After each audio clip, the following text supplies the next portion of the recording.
keďže naozaj národno-kultúrna, kresťanská, tak bratia a sestry, z úcty voči slovu Božiemu povstaňte a vypočujte si slova písma svätého, tak ako sú zapísané v Evanjeliu podľa Matúša v 17. kapitole takto znejúce.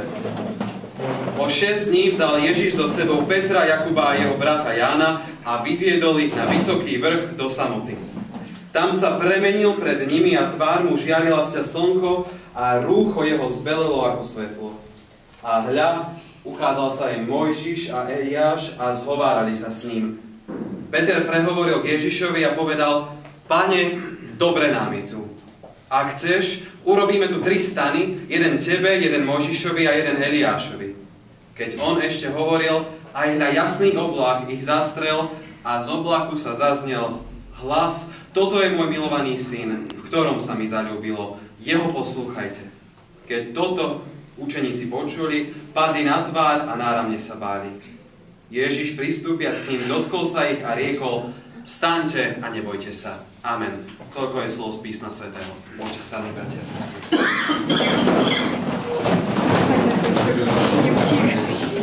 A tak naozaj by som sa hneď v úvode chcel prihovoriť vám, študenti, lebo keby som tu ja sedel medzi vami, tak možno nikto z vás by si nepovedal, že toto je už nejaký vysokoškolský vzdelaný človek, že už mám po vysokej škole a už mám bábätko a manželku. Že naozaj, keby som možno sedel v tričku ako vy, tak sme si rovní naozaj. A chcem sa vás teda spýtať, kto z vás je tu prvýkrát? Kto z vás prvýkrát je na Devíne?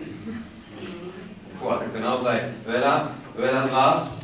Naozaj, ja som na Devín vystúpil takto podobne ako vy, pred 8 rokmi a spomínam si na to ako doteraz. Síce to bola trošku taká väčšia slávnosť naozaj, ale naozaj vtedy by som si pred tými 8 rokmi vôbec nepomyslel, keď som takto sedel ako vy alebo pomáhal s programom, že raz tu budem stáť a pred vám niečo mať povedať.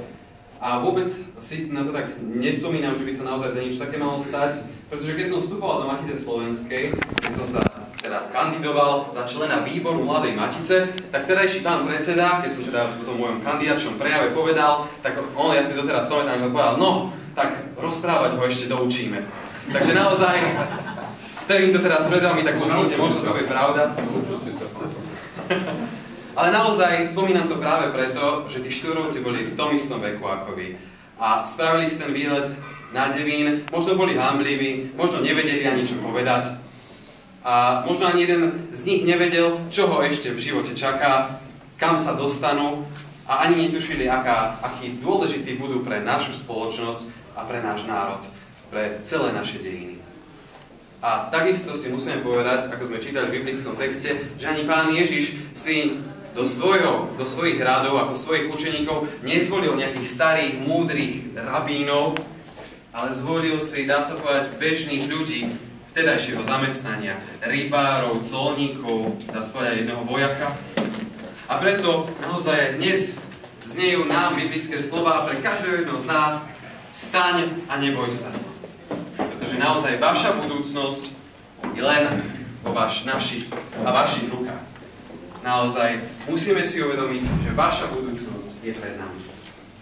A takto sme my vystúpili Štúrovci pred 188 rokmi ako malá skupinka mladíkov, ale s veľkými ideálmi, plný očakávania v lepšiu budúcnosť. A naozaj stáli sme na mieste, ktoré spájali aj tie naše národné, ale aj kresťanské tradície. A priznám sa, že naozaj pre mňa je zvláštne, že to skončilo naozaj pri Devíne a nie v tých Trenčianskych Tepliciach, kde sa tí Štúrovci tak stretli poprvýkrát. Ale naozaj, keď si to tak spájame, aj to biblické a národné, tak môžeme v tom vidieť práve to, že všetko dôležité, aj keby ste čítali Bibliu, tak vidíte, že sa stalo na vrchoch, alebo niekde na vysokých miestach. Keď Mojžiš dostal desatoro, ktoré verím, že každý aspoň tak trošku matne poznáte, to sa stalo na vrchu Sinaj. Keď Ježiš hovoril jednu zo svojich najlepších kázní, to je tiež kázanie na vrchu. A tak ste dneska počuli aj príbeh z biblickej hory Tábor, ktorý má pre Ježišových učeníkov naozaj veľký význam, pretože videli premeneného Ježiša Krista ako svetlo.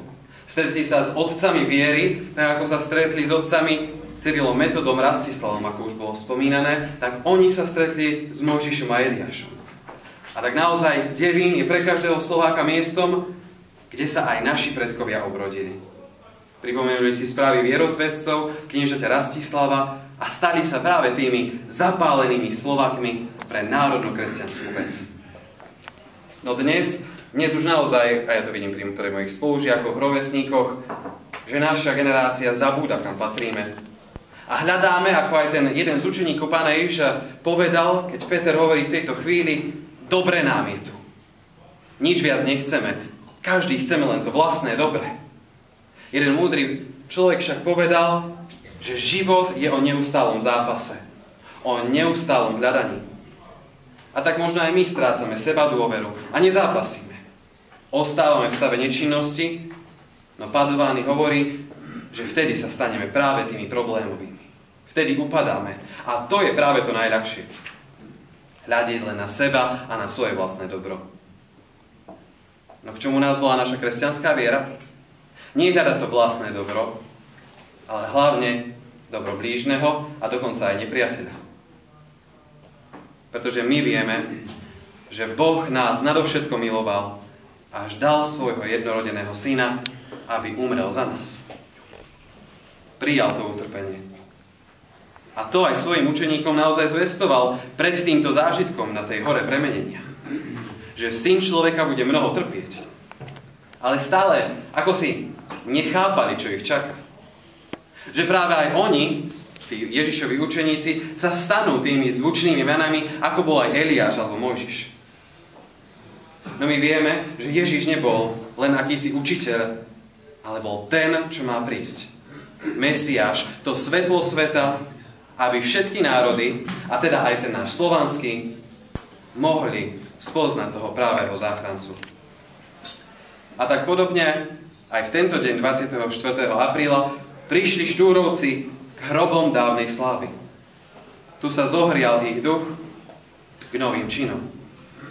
Tu spoznali, kde je ich domovina, tu na Devíne. Si pripomínali a prežili sme to aj my tak, že za národ treba aj trpieť. A v to sa rozhodli.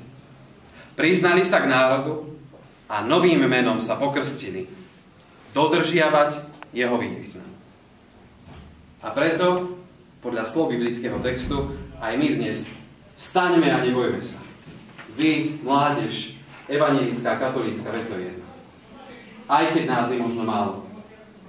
Ešte naša slovenská reč žije. Ešte sme národ. Tak preto verme, že Kristus je ten, ktorý to dokáže spraviť za nás. Ten, ktorý nás posilní v našej budúcnosti. Akokoľvek nesmelí a slabí sa možno v tejto chvíli budeme cítiť.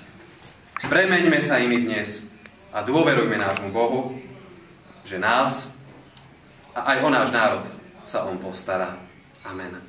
A tak sa v krátkosti pomodlíme. Tak, Pane Bože, aj keď sa občas cítime ako ihla v kolpe sena, tak naozaj správ, aby sme my boli tou ihlou, aby sme my boli Tvojim vzácnym dedičstvom, aby sme boli tými úprimnými, ktorí si uvedomujú, že sme ako bežní ľudia, ale dôverujeme v Teba, toho, ktorý má moc zmeniť aj naše srdcia a zapáliť ich. Amen.